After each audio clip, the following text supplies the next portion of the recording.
for today's video, papasok na tayo sa algebra. But, again, dun muna tayo sa mga basic concepts of algebra. So, simulan natin sa algebraic expression. So, when we say algebraic expression, it is an expression that contains numbers, operations, and one or more variables. So, pagka sinabi daw na algebraic expression, expression lang siya. Means, hindi siya mathematical sentence or wala siyang equal sign, walang greater than, walang less than. So, another is, combination na siya ng numbers, ng operations, plus, minus, divide, multiplication, and then, one or more variables.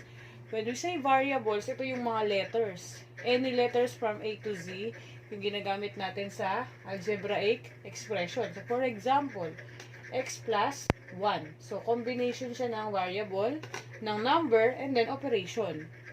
Another is 3x minus 2. Another example is x plus 2y.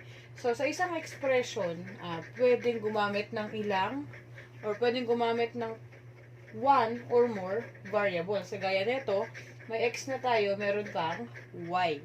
So, ayan po yung ibig sabihin ni algebraic expression. Next naman natin, for example, meron akong expression na 3x plus 4. So, may mga parts tayo, may mga tinatawag tayong term, variable, coefficient, and then constant. So, what do we mean by term? Si term, or terms, are parts of an expression. So, for example, we have 3x plus 4. Ang term natin dyan is 3x. And then, yung isa pa nating term is 4. So, we have two terms in the given expression. So, for example, meron naman akong 3x squared plus 2x plus 1. So, pagka tinanong how many terms dito sa given, so we have 1, 2, and then 3. So, yung tinutukoy na terms. Another, meron tayong variable. What do we mean by variable? Again, si variable is the letter. For example, 3x plus 4. Ang variable natin dito is yung ating x. It means, si variable, siya yung letter na nagre-represent ng number. Another is, we have coefficient. When we say coefficient, it is a numerical factor of a term. So, for example, ang term natin ay 3x. Ito lang naman yung may kasamang variable na term. Kasi ito, wala namang kasamang letter. So, si 3x, ang coefficient niya, sabi kanina sa definition, numerical factor. So, therefore, ang coefficient ng 3x ay yung ating 3. Last one is we have the constant. When we say constant, wala siya kasamang variable. So, 3x may kasamang variable plus 4. Kita nyo naman si 4, wala siyang kadikit na letter. Therefore, ang constant natin dito ay 4. So, yun po yung parts ng numerical, ng algebraic expression. Again, we have term, variable, coefficient, and then constant. So, another, for example, I have 4x plus 5y plus 2. So, for example, meron akong 4x plus 5y plus 2. Again, ilang terms meron? 1, 2, 3. Another, ano yung mga variables natin? We have the variables x and then y. Anong coefficient natin? Ang merong coefficient yung 4x saka yung 5y. So, anong coefficient ng 4x? 4. Anong coefficient ng 5y? 5. Again, another, what is constant? Dito sa ating given. Si constant siya yung walang kasamang variable or letter. So, 4x, 5y, may kasama silang letter. And then, si 2 ay walang kasamang letter. Therefore, ang constant natin dito is si 2. So now, since nalaman nyo na yung basic concepts of algebraic expressions, so ngayon, let's proceed dun na sa evaluating algebraic expression. When we say evaluating, magsa-substitute lang tayo. Pagka sinabing substitute, papalitan mo lang yung mga variable ng number. Okay, so, for example, let the given natin, x equals 4, y equals 5, z equals negative 3. So, ngayon, find si letter A, x plus 2. So, hanapin daw natin yung value ng x plus 2. So, again, substitute lang natin yung value ng x sa given. Ang x natin dito sa given ay 4. So, si x, papalitan ko na lang yan ng 4.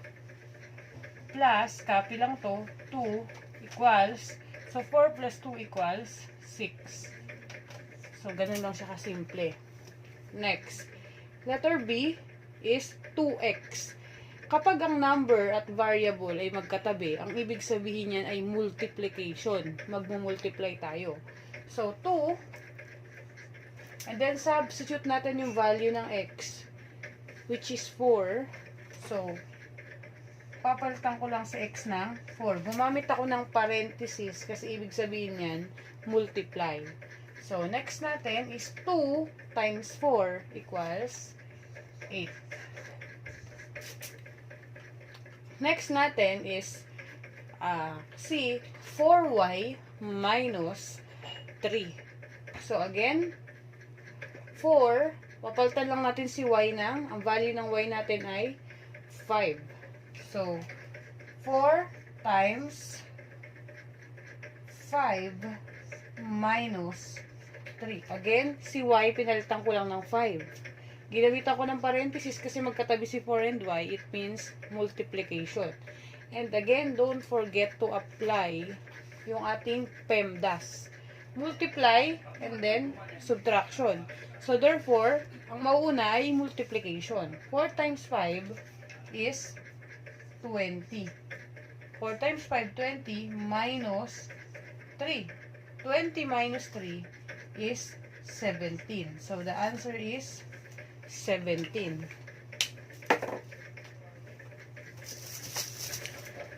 Okay, so next naman natin, same given pa rin.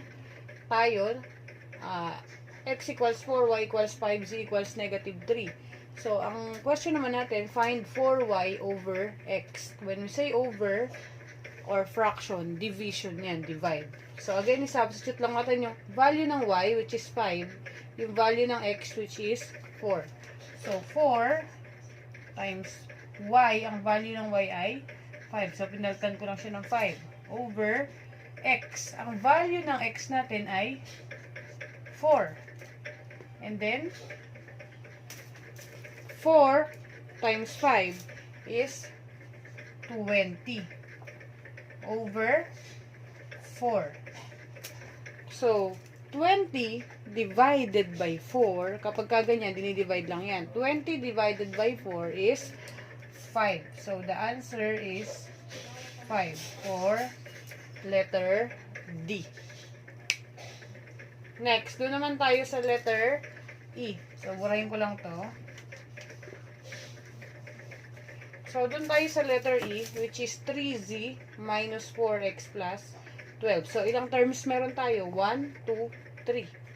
So, ganun pa rin, substitute natin yung z, which is negative 3, and then yung x, which is 4. So, for the solution, 3, substitute natin z, which is negative 3, minus 4. Ang x natin ay 4 din. Plus 2. Next is 3 times negative 3 is negative 9. Negative 9 minus 4 times 4 is 16. Plus 2. Next. So, negative 9 minus 16 plus 2.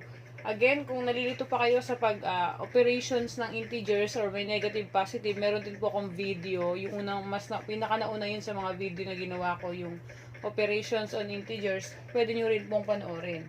So, negative 9 minus 16 is negative 25. Negative 25, so ito muna, pakita ko lang. Negative 25 plus 2, pinapi ko lang to. Again, negative 9 minus 16 is negative 25. Negative 25 plus 2 is negative 23. Again, bakit naging 23? Kapag ka magkaiba ng sign, negative to, tapos positive, tapos addition, pinapag-minus yan. So, 25 minus 2, 23. And then, kokopyahin mo yung sign ng mas malaking number.